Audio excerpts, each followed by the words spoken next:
Every January, I became a different person. 2016, I was going to be an engineer. 2017, a web designer. 2018, a drop shipper.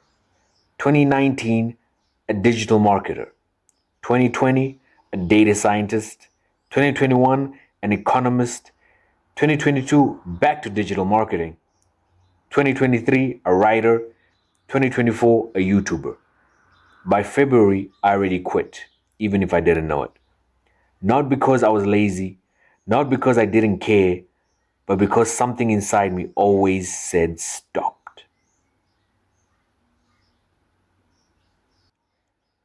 This video isn't about how to never quit. It's about how to stop quitting what actually matters. Oh, I'm not proficient in very much, but I'm really good at this. So let me show you what quitting really looks like. It always starts with excitement, that electricity running through your body, a vision so clear you can almost taste it. You tell your friends, you buy the gear, you stay up late researching the perfect approach. Week 1, you're obsessed. Week 2, you're consistent. Week 3, it gets a little hard. Week 4, you disappear. And then 6 months later, you're staring down the barrel of a new thing, feeling the same electric pull, convincing yourself that this time is gonna be different.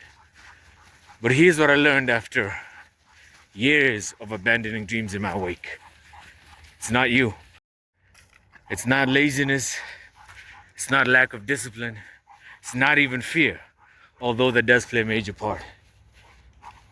It's that your brain is running an ancient software in a modern world that nobody taught you how to update. When you start something new, your brain floods you with dopamine. Not because you've achieved anything, but because you might.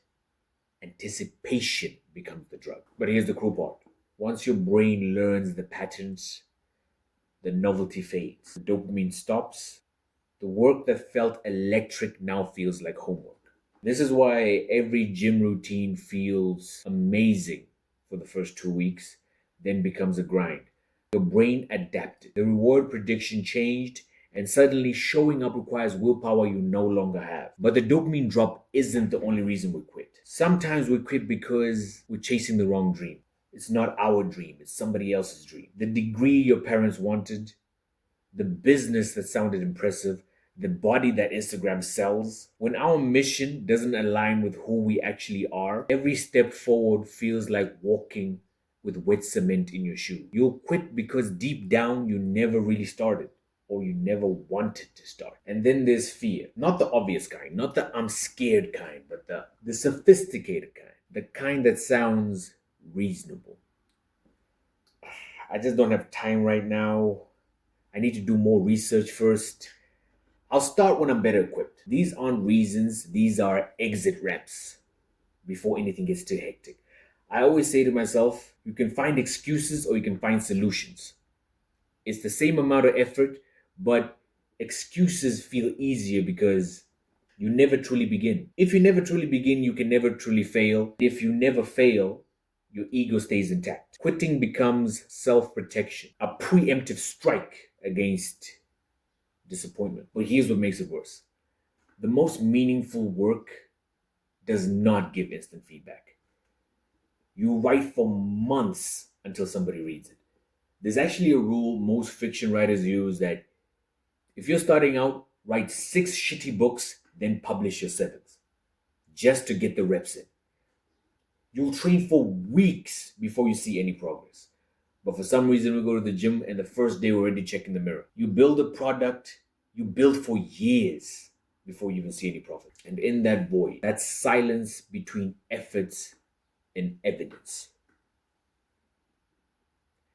your brain starts asking, is it even working? Is it even worth it? Without clear signals, motivation becomes unsustainable and quitting starts to sound like the smart choice. Now, here's where it gets interesting because how you quit tells you who you are. Spent your whole childhood hearing you're so smart. School was effortless. Tests were easy. Success, your baseline. But then something happened.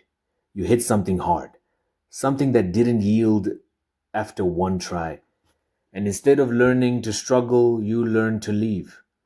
Because in your mind, if you have to work hard, you must not be good at it. And if you're not good at it, you're not smart. And if you're not smart, you're not worthy. So you quit. Not because it's hard, but because trying hard would shatter the identity you've spent your whole life building. You love beginnings. The research phase fuels you. The planning phase. The first spark of a new obsession. You're a fast learner. You get good at things quickly, but once the novelty fades, so do you. Your friends call you a jack of all trades. You call yourself inconsistent. But here's the truth. You're not broken. Your brain just runs on a different operating system, one that craves novelty, not repetition. The world tells you to pick one thing and master it, but maybe your mastering is in the pivoting itself. You don't quit because you failed. You quit because you haven't succeeded perfectly yet.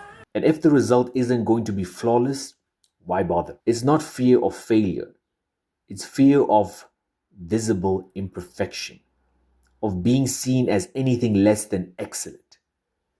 So you quit before anyone can judge the gap between your vision and your execution. Better to be the person who could have than the person who tried and fell short. You don't quit in the arena, you quit in the planning phase. Because by the time you've researched every possible approach, bought every recommended tool, mapped out the perfect strategy, the task feels too big, too serious, too much pressure. You've hyped it into something impossible. So you never start.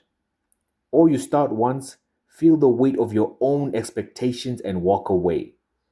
Not because you didn't want it, but because you wanted it too much to risk doing badly. This one's the hardest to admit. You don't quit because things got hard.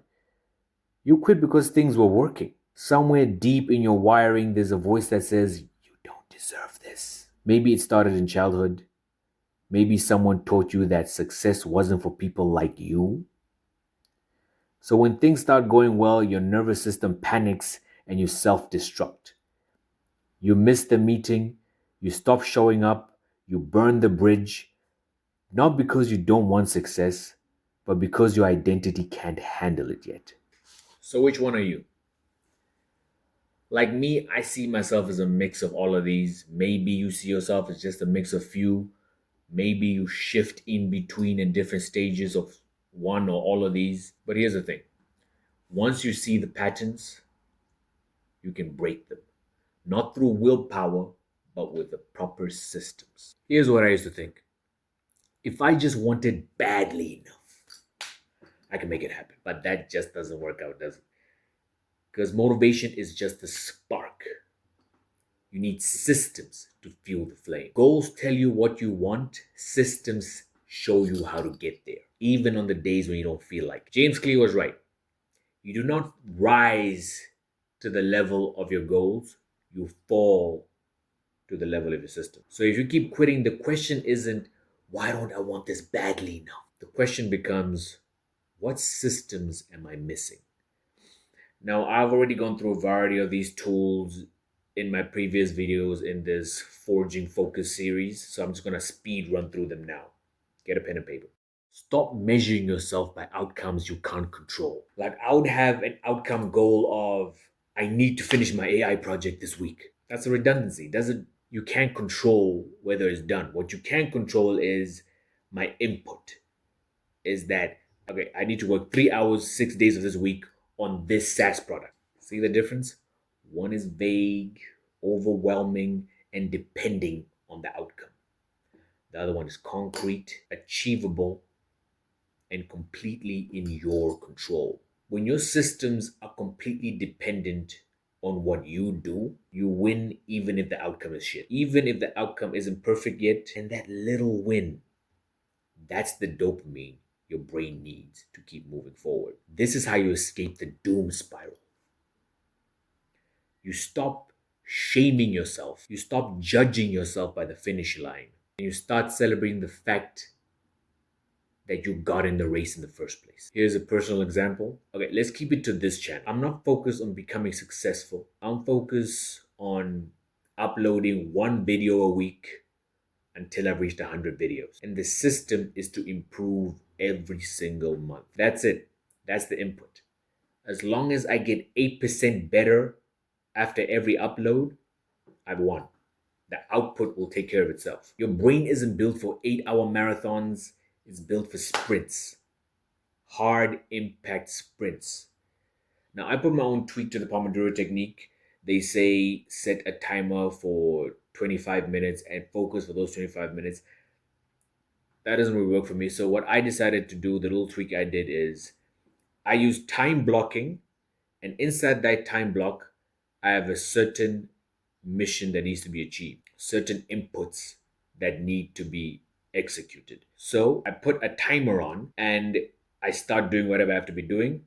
And the second my brain varies from concentration, I stop the timer. And I get up, walk around, touch some grass, get some sun, or I just sit back, do box breathing technique. And then the second I realize my brain is back, sit back down, and then whatever time was set, that's what I use as my Pomodoro for the next 4 hours in that time block. And my goal is to extend that time every single day. Sometimes I don't, sometimes I regress, but that's okay. Here's the lazy man's hack to discipline. Stop asking yourself, how do I make myself, what do I have to do to achieve this? Start asking yourself, who do I want to become? And prioritize everything you have in becoming that person. And they will do it. They will do everything because that's who they are. Because a person is, you're two things. You are what you eat, what you consume, and you are who you prove you are.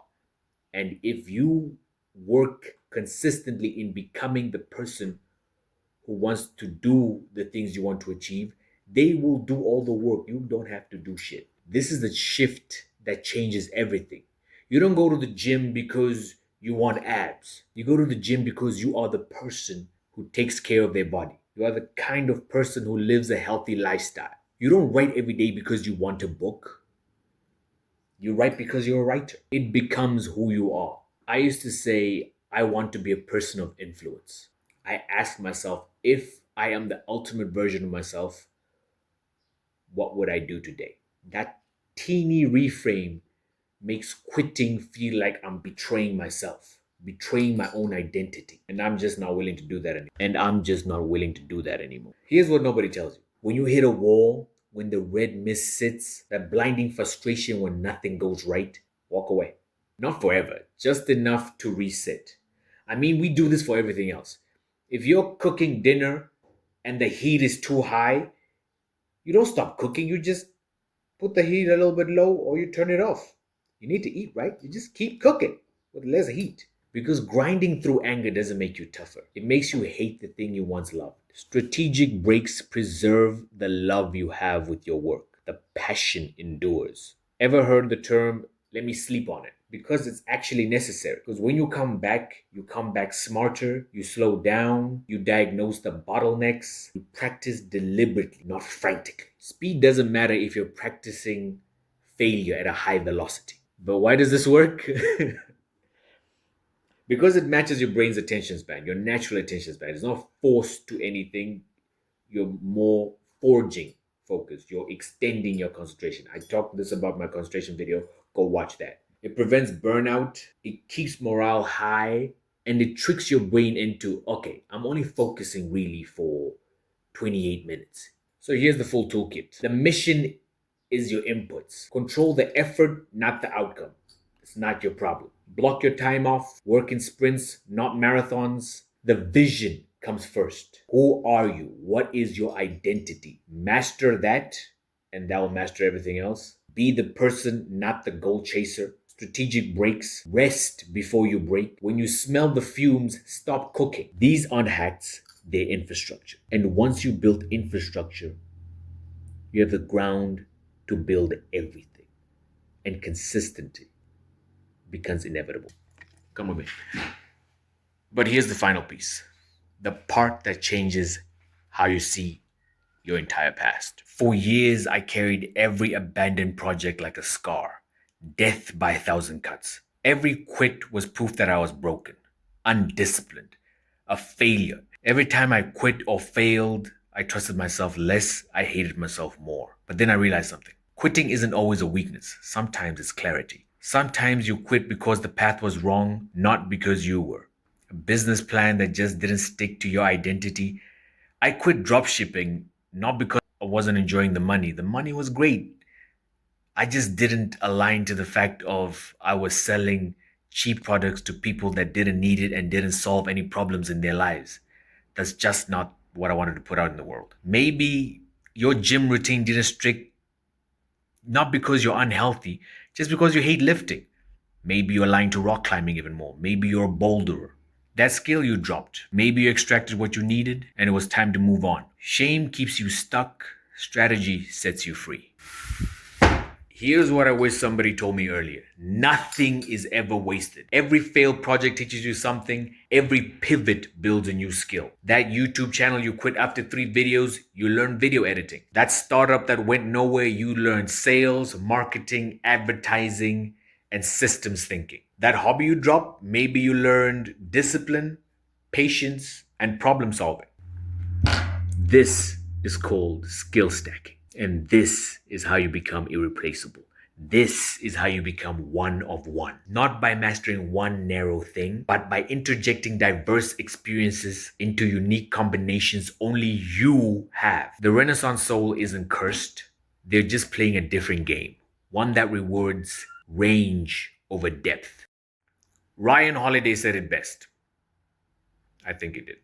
Or at least he would have. Quitting isn't the opposite of mastery. It's part of it. Mastery isn't about blind persistence. It's about knowing what to quit, when to quit, and why you're quitting. Are you quitting because it's hard? That's fear. Are you quitting because it's wrong? That's wisdom. The mission isn't to never quit. It's to stop quitting things that align with who you're becoming and to confidently walk away from things that don't. That's not failure. That's self-awareness. And self-awareness is the foundation of everything that matters.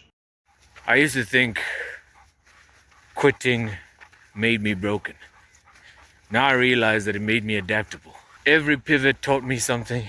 Every detour revealed a new skill. Every failure was just a course correction until I found something that actually fit. I don't quit less now. In fact, I quit even more. I quit the things that no longer serve me. And I hold on to the things that build who I'm becoming. Not with willpower, but with systems. Not with shame, but clarity. Because here's the truth I've learned after years of starting and stopping and starting again. The real mission isn't to stop quitting. The real mission is to stop quitting yourself. So if you're watching this from the middle of another abandoned project, another broken resolution, another, why can't I just finish something? Know this, you're not broke. You're just learning which version of yourself you are willing to fight for. And once you figure that out, call the police. We need to call the police.